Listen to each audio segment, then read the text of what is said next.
శ్రీమాత్రే నమః. శ్రీ గురుభ్యో నమః. ఎంకేటీవీ ప్రేక్షకులకి నమస్కారం. ప్రప్రథమంగా మేషరాశి వారికి సంబంధించి ఈ యొక్క జూలై నెలలో ఎలా ఉండబోతుంది అనేటువంటి విషయాన్ని ఇప్పుడు తెలుసుకుందాం. మేషరాశి వారికి సంబంధించి 12వ స్థానంలో శని, ద్వితీయ స్థానమునందు కుజుడు, తృతీయ స్థానంలో సూర్యుడు, అలాగే ఏకాదశ స్థానమునందు రాహువు, చతుర్థ స్థానంలో బుధుడు, శుక్రుడు, అలాగే గురుగ్రహ సంచారము, పంచమ స్థానంలో కేతుగ్రహ సంచారం జరుగుతుంది.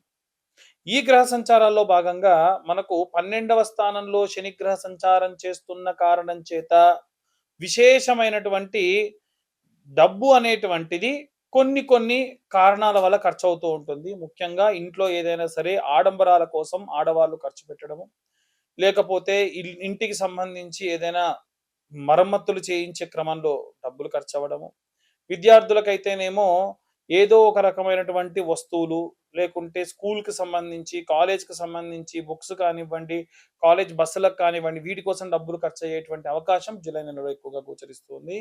ఉద్యోగస్తులకు సంబంధించి వీరు ఈ యొక్క గ్రహ సంచారాల్లో భాగంగా ఏంటంటే ఉన్న ఖర్చులన్నీ బాగా తగ్గించుకుంటూ ఉంటారు. వివాహం కానటువంటి అయినా ఉద్యోగం వచ్చి పిల్లలు సంసార జీవితాన్ని గడుపుతున్న వారైనా సరే ఈ నెలలో ఖర్చులు బాగా తగ్గించుకుంటారు. ఎందుకు అనంటే వివాహం కానటువంటి వారు వివాహానికి సంబంధించి ప్రయత్నాలు, జాతకాలకు సంబంధించి లేదా వివాహం తర్వాత కావాల్సినటువంటి వస్తువులు కొనుగోలుకు సంబంధించి డబ్బులు బాగా దాస్తూ ఉంటారు.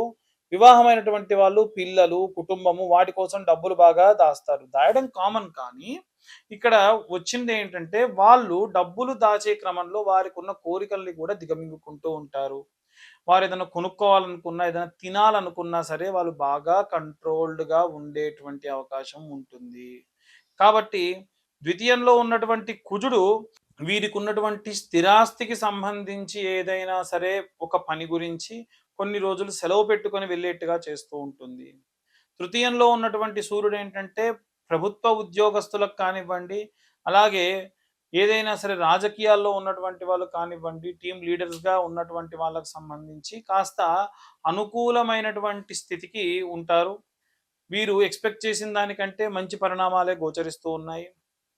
చతుర్థ స్థానంలో సంచారం చేస్తున్నటువంటి గురు, శుక్ర, బుధ గ్రహ సంచారాల వలన ఎవరైతే వృద్ధాప్యంలో ఉన్నారు, రైతులు ఉన్నారు అనుకోండి, వాళ్ళకు సంబంధించి ఒక ప్రణాళికాబద్ధంగా వీళ్ళు ఏవేవో ఎస్టిమేషన్స్ వేసి ముందుకెళ్తారు. కానీ అనుకున్న దానికంటే కాస్త డిఫరెంట్గానే ఖర్చులన్నీ కూడా అయ్యేటువంటి అవకాశం గోచరిస్తూ ఉంది. ఇవన్నీ కూడా ఏంటంటే గ్రహ సంచారాల వల్ల ఆ విభాగాల వారికి వచ్చేటువంటి ఇబ్బందులు, ఆ ఇబ్బందుల నుండి బయటపడాలి అనంటే మనం ఏ రెమెడీస్ తీసుకోవాలి, ఏ మంత్రం చదవాలి, అలాగే వివాహం కానటువంటి అమ్మాయిలు, అబ్బాయిలు అయితే కనుక ప్రతి నెల కన్యావర పాశుపత హోమాలు నిర్వహించడం జరుగుతుంది. ఆసక్తి కలవారు కింద ఉన్న నెంబర్కు కాంటాక్ట్ చేసి డీటెయిల్డ్గా మీరు ఈ యొక్క కన్యావర పాశుపత హోమాలకు సంబంధించి ఈ యొక్క ముందుగానే అడ్వాన్స్ పే చేసి ఆ ప్రోగ్రాంలో పార్టిసిపేట్ చేయొచ్చు.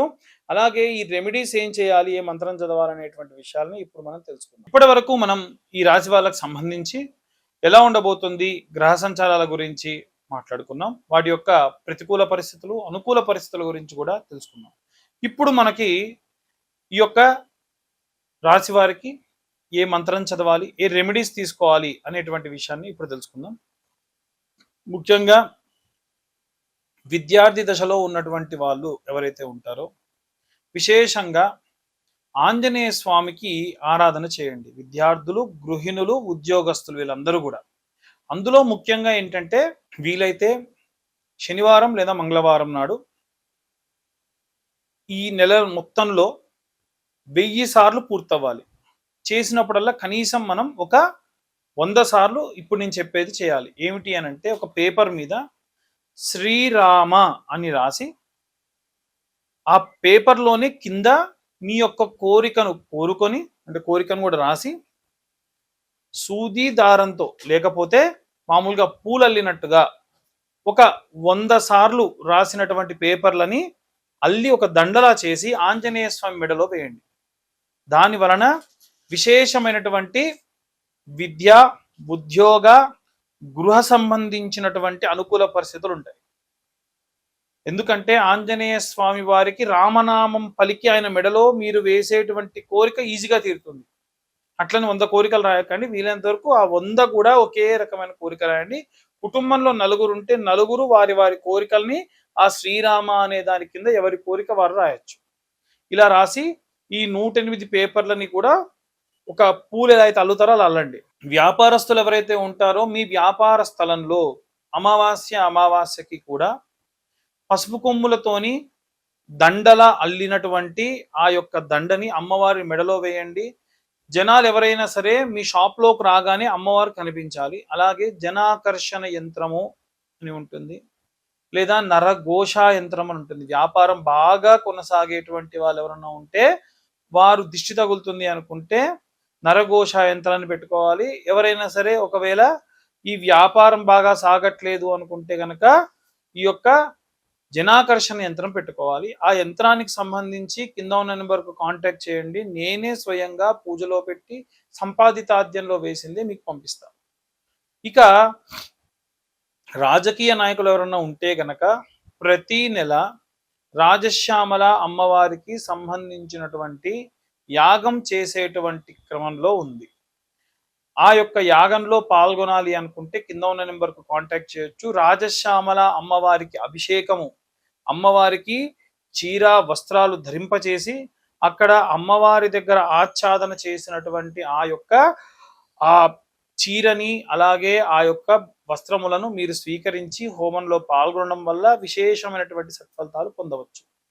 ఇక ఈ యొక్క రాజశ్యామల యాగంలో పాల్గొనేటువంటి వారికి ఎలాంటి లాభాలు ఉంటాయంటే ప్రమోషన్ రాని వారికి ప్రమోషన్స్ వస్తాయి. అలాగే ఉద్యోగంలో ఇంకా ఏదైనా సరే ఇంకో చోటికి బదిలీ అవ్వాలనుకున్న వాళ్ళకి బదిలీ అవుతాయి. రాజకీయ నాయకులకైతే కనుక వారు అనుకున్నటువంటి రాజ్య సిద్ధి, రాజ్యలక్ష్మి యొక్క సిద్ధి కలుగుతుంది.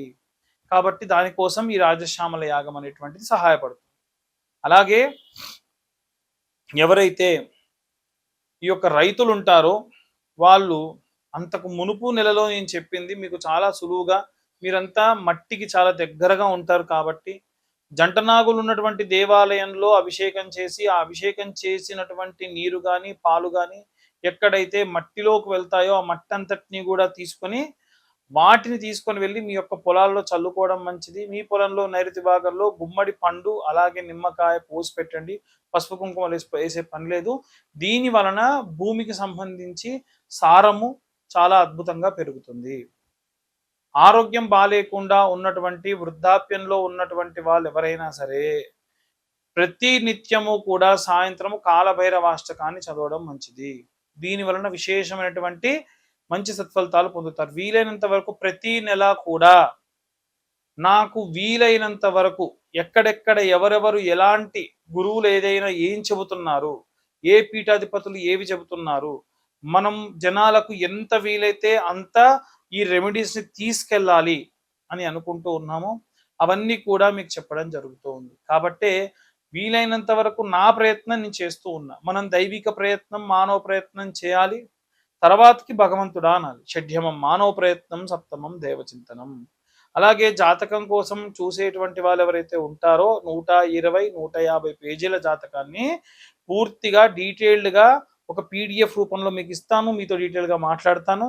అలాగే ఈ యొక్క పీడిఎఫ్కు సంబంధించి కావాలి అనుకున్నటువంటి వాళ్ళు కింద ఉన్న నెంబర్కి మీ పేరు, మీ date of birth, time, place WhatsApp చేస్తే డీటెయిల్డ్గా జాతకం అంతా కూడా మీకు అందించడం జరుగుతుంది. అలాగే ఈ యొక్క నెలలో ఎవరైనా సరే అన్నదానాలు చేయాలి అనుకునేటువంటి వాళ్ళు, విపరీతమైనటువంటి కోరికలు తీరాలి అనుకునేటువంటి వాళ్ళందరూ కూడా ఈ కేటగిరీలోకి వస్తారు. మీరందరూ కూడా నిత్యం అన్నదానం చేసేటువంటి వాళ్ళే. ఎలా చేయాలండి అనంటే ఒక పిరికెడు బియ్యం మీరు అన్నం వండుకునేటప్పుడు కొత్త డబ్బాలో వేయండి, తూచా తప్పకుండా. 3 నెలలకో 4 నెలలకో 6 నెలలకో ఆ బియ్యం ఎంత జమ అయితే అంత ఎక్కడ అన్నదానం జరుగుతుంటే అక్కడ తీసుకెళ్ళి ఇవ్వండి. దానివల్ల నిత్యం అన్నదానం చేసినటువంటిది మీ అకౌంట్లో పడుతుంది. కాబట్టి ఈ రెమెడీస్ అన్నీ కూడా ఏంటంటే మనము మనుషులుగా పుట్టి దేవుడికి ఎంత చేరువుగా అవ్వాలి, మానవత్వానికి ఎంత దగ్గర అవ్వాలి అనేటువంటివి మిళితం చేస్తూ మీ అందరికీ అందించడం జరుగుతుంది. సర్వే జనా సుఖినో భవంతు. స్వస్తి.